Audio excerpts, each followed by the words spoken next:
Hello guys, it's me, El Cheapo, and today we have a very nice budget laptop for 2022. It's the Lenovo Legion 7i, yeah, okay. And you see this laptop, we're going to do a nice review for it, okay? Because we don't need to do an unboxing, you've seen this 1,000 times already. So, let's get right to it. Where should I begin? Okay. So the build quality of this laptop is very nice, okay? It's a very good one. It's made out of magnesium alloy. I think it's shitty marketing, to be honest. It's over exaggerated. However, the building of it is very strong and sturdy. There is no flexing anywhere in the keyboard or the trackpad. It's nowhere, okay? It's very good. However, the hinge, I think it's purposely made this way, but it's very loose on the way down. However, it's nice and stiff on the way up. I believe this is intentional. I cannot confirm for sure. However, I do kind of like it. Okay, now the keyboard keys are very, very nice and sturdy. They don't rattle. They have a very good key travel. It's a little bit better than last year, but it's not very noticeable, to be honest with you. Okay. The sticker placement is very, very good.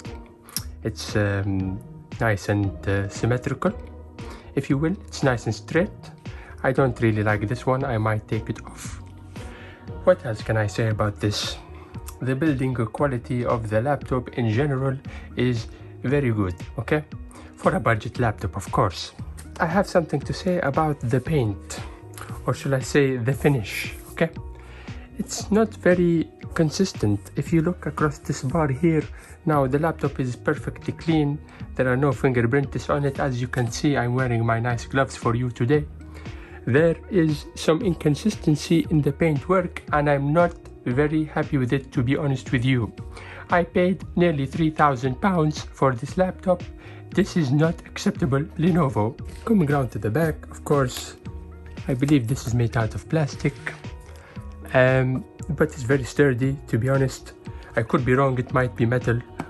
Somebody may have to correct me on this one, but it feels plasticky. The rubber is very good, okay? The vents are nice and spaced out, and I don't think the dust will be clogged, you know? What can I say about the back of the laptop? Opening it is very easy. It's just taking off these screws here. There are 4 here, 4 here, and 2 in the middle, which is a total of 10 screws. Some of them are slightly longer and the rest are short.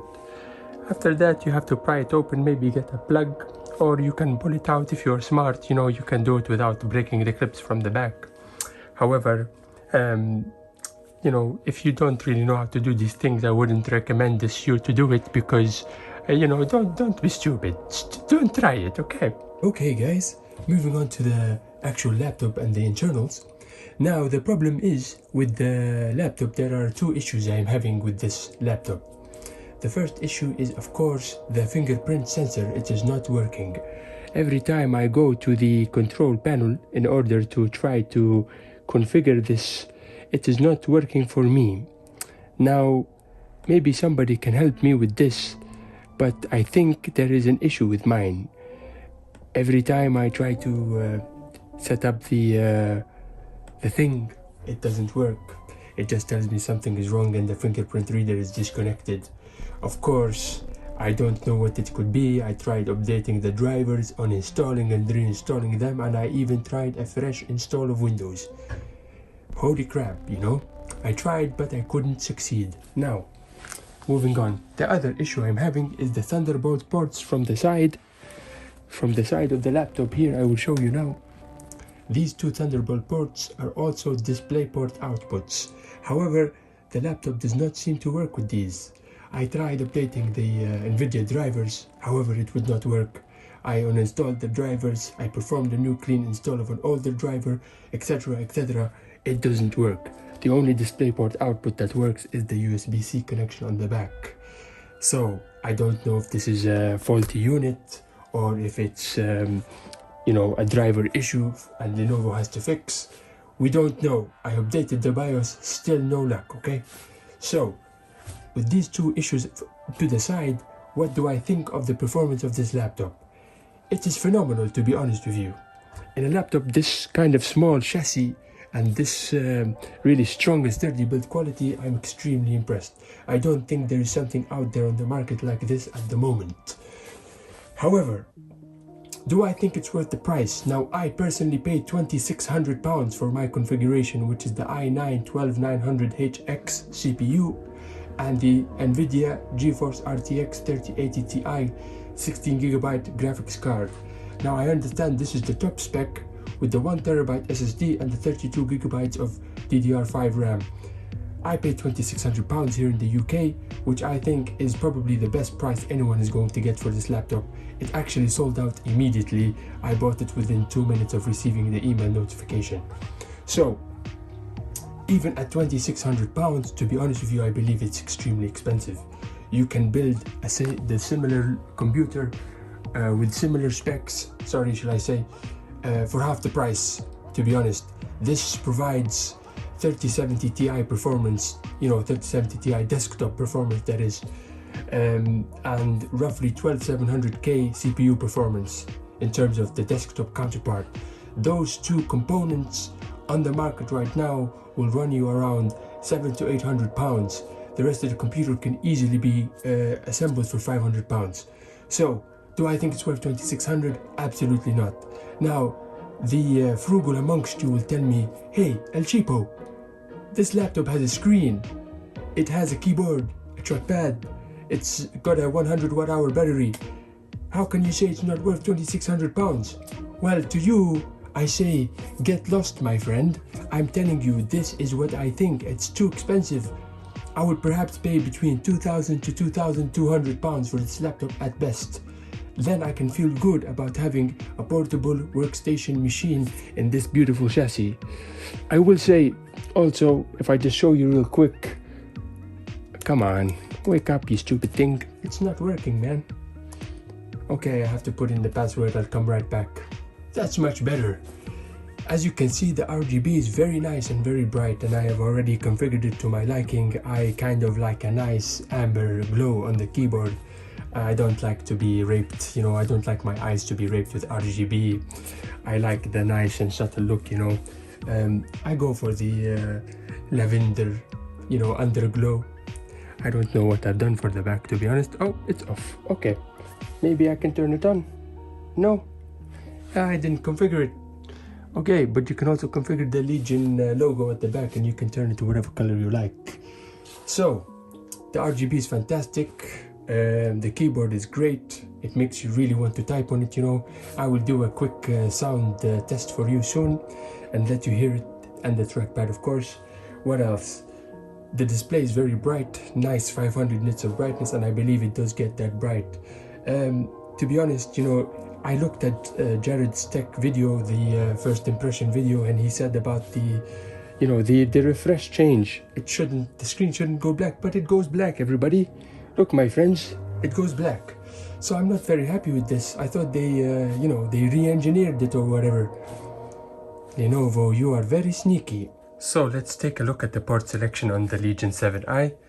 I believe the ports lineup on this laptop is one of the best, especially for the size of this machine. So let's take a look. Starting from the left, we have the Ethernet port, which is now facing the right way, with 2.5 gigabit connection. This is fantastic. You now have a USB-C port with power delivery up to 135 watts, but it is quite picky of the type of charger it will accept at that wattage. It's also DisplayPort 1.4. Then you have a HDMI 2.1 port with 48 gigabits per second bandwidth. Great. Then you have two USB 3, I think it's Gen 2, yeah. 5 gigabits a second for each one. And then you've got the power port.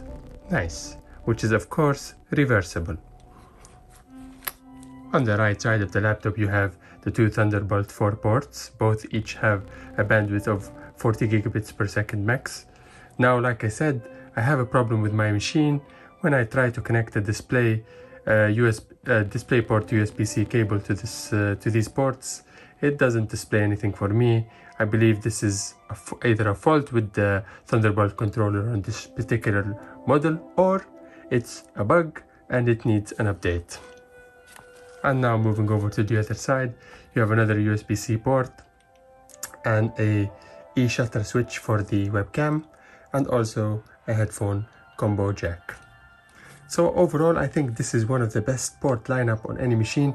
If anything, if I could be super picky, I would love one more USB 3 port, a USB-A port, just so I can have 3, more the merrier, As you can see, the ports on the back are perfectly lit up. When you connect the charger to the laptop, this logo also lights up. Of course, this is an option that you can turn off by pressing FN and U button. There you go. Back on and off. This is obviously very handy for people who like to put their laptop up towards the wall and they can't see it because they have the lid covering the laptop, but it helps to show them in a dimly lit room or whatever. Now, moving on to the next point. With regards to the hinge, of course, it goes back 180 degrees all the way back, and I think that's fantastic. Let me show you this from a side view. There you go.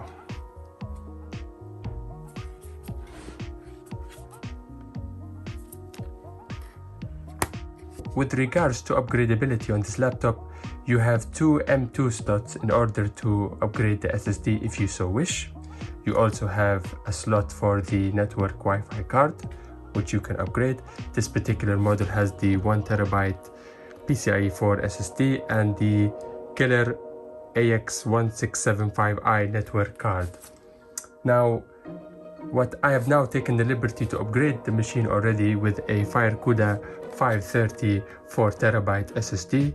This is a double-sided SSD, and apparently these laptops do not support this because it's very tight when it's installed. However, I am a very risky person and I have already done this for one of the slots, and now I will be upgrading it the other slot, so for a total of 8 TB. Yeah, I'm a crazy guy. With regards to the RAM, it already has 32 GB of DDR5 RAM. It is single rank by 8. Now, apparently with DDR5, this whole RAM issue is not so much of a big deal anymore because of the way DDR5 is configured. However, I took the liberty to buy a 64 GB Kingston Fury DDR5 4800 MHz RAM with a very tight timing of CL38. The RAM in here is CL40. So we shall see in a later video after I install this if it is giving any kind of performance improvement. Please guys, if you can leave a comment in the comment section below, please tell me, would you like to see a video with the installation process of these upgrades, or should I do it behind the scenes and just show you the performance numbers? Now let's talk about the battery life. Obviously, it's no secret, if you're buying a high performance laptop like this, you're not really looking for a very long lasting battery, are you? No, you're not at all. You're actually looking for a machine that can perform very well on the go when you have access to power. It lasts around 1.5 to 2 hours, not longer. I'm not really going to give you the specifics of it because I haven't fully tested it and I haven't got specifics, but it's between 1.5 and 2 hours. And you're not buying this laptop for the battery life. At the end of the day, you've got the battery as a backup supply if you lose power, and it will still work, but with degraded performance, of course. So, battery life isn't great, but I think the use case and the target audience for this laptop, it's not for people looking for, very good battery life. Now, let's talk about the webcam and the microphone. The webcam is probably the best webcam on any gaming laptop at the moment in the market. It's now been upgraded to 1080p. It's very clear even in low light. Now, the microphone is good. It's actually very good. Of course, you're not going to be recording YouTube videos with the microphone. However, it's perfect for conference calls, for Zoom calls, for, speaking on Discord. It's perfectly fine. Everyone can hear you clearly. It's just, not studio grade, obviously. Don't be stupid. It's physics, The two microphones are at the top on the lid there next to the camera. Now, you've got obviously a dedicated function key for it to disable the microphone if you're a very paranoid guy and you think your computer is listening to you or whatever. You can turn that off, of course. Okay, so the very next thing we're going to do now, guys, is I'm going to get it connected to the power. and I am going to show you some gaming, okay? Let's see what kind of temperatures we're getting. Let's see what kind of power draw we're getting when playing games. Because the thing that I was really intrigued to see was how much power it can pull from the GPU and the CPU combined, you know? Because that's what we really want to know, because that's a real type of usage scenario when you're playing a game. So we'll find out right after the cut, my friends. See you soon. Yeah. Oh, hey, I didn't see you there, my friends. Well, since you're here now, I'm going to show you the setup, okay? And as you can see, it's all plugged in now. From the back, there's quite a few wires sticking out. I do apologize, this is my first video, you know. Don't take it so hard on me, okay? So, the eagle eye amongst you can see that I've got my laptop on a pretty nice laptop cooler, okay? This is the IETS GT500 laptop cooler with the RGB crap, you know. I will turn it on for you in a second and show you. But you know, when it gets going, it really sounds like a jet engine. But it really does drop down the temps, you know. Okay. So, I'm going to get a few games running and I will show you the benchmarks and the temperatures and the wattage and all that crap. Okay guys, as you can see, I now have Crysis 3 Remastered up and running on the machine. I have all the statistics on the top left of the laptop screen for you there. As you can see, the CPU is running at a nice and toasty 69 to 70 degrees Celsius. I'm getting killed, of course. Stupid me. And you can see the GPU is running around 70 to 75 degrees Celsius with about 97 to 99% usage, okay? But let's have a look at the wattages. As you can see, the GPU is running around 170 watts, not really reaching 175, and the CPU is about 30 to 35 watts. The frame rate is 100, but it's a lie, you know. I'm gonna play a bit before I die, to be honest with you. Yeah, the frame rate is actually hovering between 50 most of the time. I'm going to die, of course. But, it's a really difficult level, guys. I can't really beat it, you know. Yeah, but throughout most of the game, as I said, the frame rate is between 40 to 60 frames per second. It's just now that it's running really quickly because it's a very small level and not a lot of things are being loaded. I'm going to put on the sound for you guys. I'm going to play a little bit and you can have a look at the statistics for yourself, okay? One moment, please.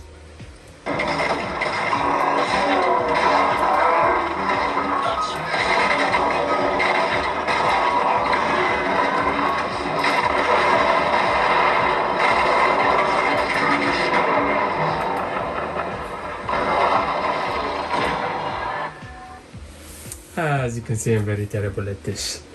Triple A is down. Moving to holding position. Great work, Michael. Moving to the next target. Heads up. Scanner reinforcing.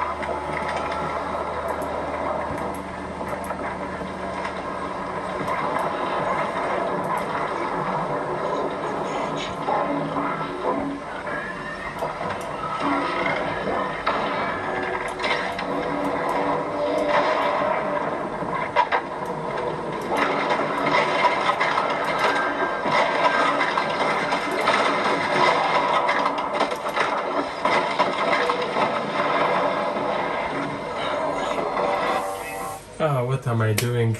I'm very nervous, you know, this is my first time in front of the camera. Please give me a few moments to adjust and we will move on to a new game, okay? Let's give it another try. Is down. Moving to holding position. Great work, Michael. Moving to the next target. Heads up. Scanner reinforcing.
Liberty Beam now at 28% of estimated power apex. White Hole Horizon is now measuring at least 18 kilometers. Umbilicus predicted to form imminently. Prophet, Venom Command. We got you covered. Take out the next AAA. All units, priority asset requires fire support. Engage as necessary, over. Okay guys, I'm not sure if you can hear the fans. They're not really very loud, and like I said, the GPU temperature is still fluctuating between 70 to 75 degrees. At the moment it's a solid 75, and the CPU is the same, between 70 to 75 degrees. You can see the CPU usage is only around 25% or so, and it doesn't really go past the 40 watt limit, and the GPU is hovering between 160 to 170 watts. Okay, I made a mistake in the previous cut and I said that the frame rate hovers between 40 to 60. What I forgot, because I'm stupid, is that I was running it on the beautiful, nice ultra-wide display, which is almost 8K, almost 4K resolution, you know, almost 8 million pixels, and that's why it's hovering between 40 to 60. However, at 2560 by 1600 resolution with maximum settings and DLSS enabled in quality mode, it runs about between 80 to 90 frames per second, as you can see. Okay, this is quite an intense scene towards the end of the game in Crash 3 Remastered, so I'm very impressed with it. As you can see, I also have a small overclock on the memory clock there to 8500 megahertz up from 8000, and I also have about 170 megahertz GPU overclock. I like to run my things extra nice and toasty and speedy, you know. Anyway, what I'm going to do now, I'm going to turn on the GT500 jet engine cooler, and we'll see how much the temperatures drop, okay? At first, I will do maximum settings. Okay, as you can hear, it's nice and loud, but the temperatures will slowly decrease. As you can see now, the CPU is going down to 67, 68 degrees. And the GPU is down from 75 to 69 now. Huh, nice. The CPU is at 64 degrees now, and the GPU is at 67. What a huge drop that is, okay? So you know, it's a very, very good cooler. If sound is not a problem for you, it's the best one. Remember, this is overclocked, guys. It's extremely good temperatures, man. I will put the game volume on back for you. By the way, the speakers are not so good. This is 100% volume. It's quite, you know, muddy sounding, and it sounds veiled, you know. It's not so good. I consider myself to be a very good audiophile, and yeah, I'm not impressed.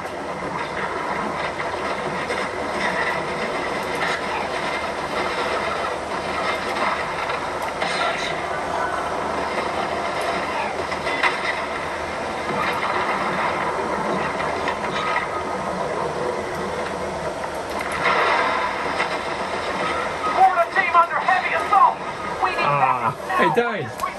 Okay guys, obviously I died again. I'm not really good at this on camera, but I'll get better, I'm sure. I just wanted to give you a quick update on the temperatures. CPU is down to 59, 58 degrees. The GPU is at a nice and steady 62 degrees. Remember, this is overclocked. And I forgot to mention, the CPU is not undervolted in any way. It's just running stock. Okay. Let's get out of this game now, guys, okay? I'll be back in a moment. Okay, everybody. Now I'm going to give you a quick sound sample for the keyboard typing experience and also the trackpad, so you can have a feel for what it might feel like and sound like, okay? Let's go.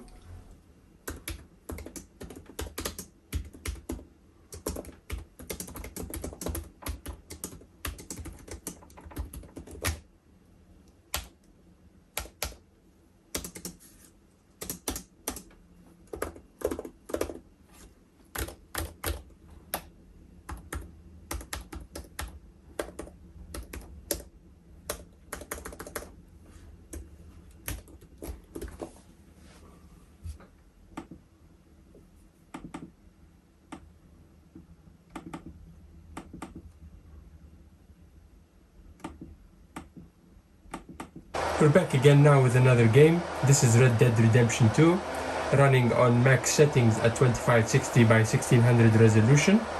DLSS is on quality, of course. And I just like to point something out. Please have a look at the CPU temperatures. It's extremely low. It's about 56 degrees now. The GPU doesn't even go past 60. This cooler is crazy, guys. It's just really loud. If you play with the noise cancellation headphones or sealed headphones, you probably won't notice it and you'll get amazing temperatures if you really care about that sort of thing. But what I'm going to do for the purpose of this video, I'm going to now turn off the cooler and we will see what kind of temps we get without any external cooling help.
So, just have a quick gander at the temperatures once more.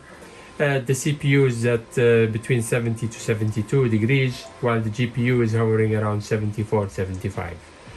Yeah, like I said, the cooler is very, very helpful. Of course, you can also lift up the laptop from the back, allow it to get more airflow by itself. That's also a great option to reduce the temperatures quite a bit. I just wanted you guys to have a quick look. But anyway, I hope you enjoyed my first ever video on YouTube, and this is my first review of a budget gaming laptop, you know, for 2022. I hope you really enjoyed it. If there's anything you'd like to ask me about the Lenovo Legion 7i, or any type of questions regarding the hardware and the pricing of how I managed to get it, please leave a comment and also subscribe, because I will be coming at you with a lot more content. Have a good day, guys.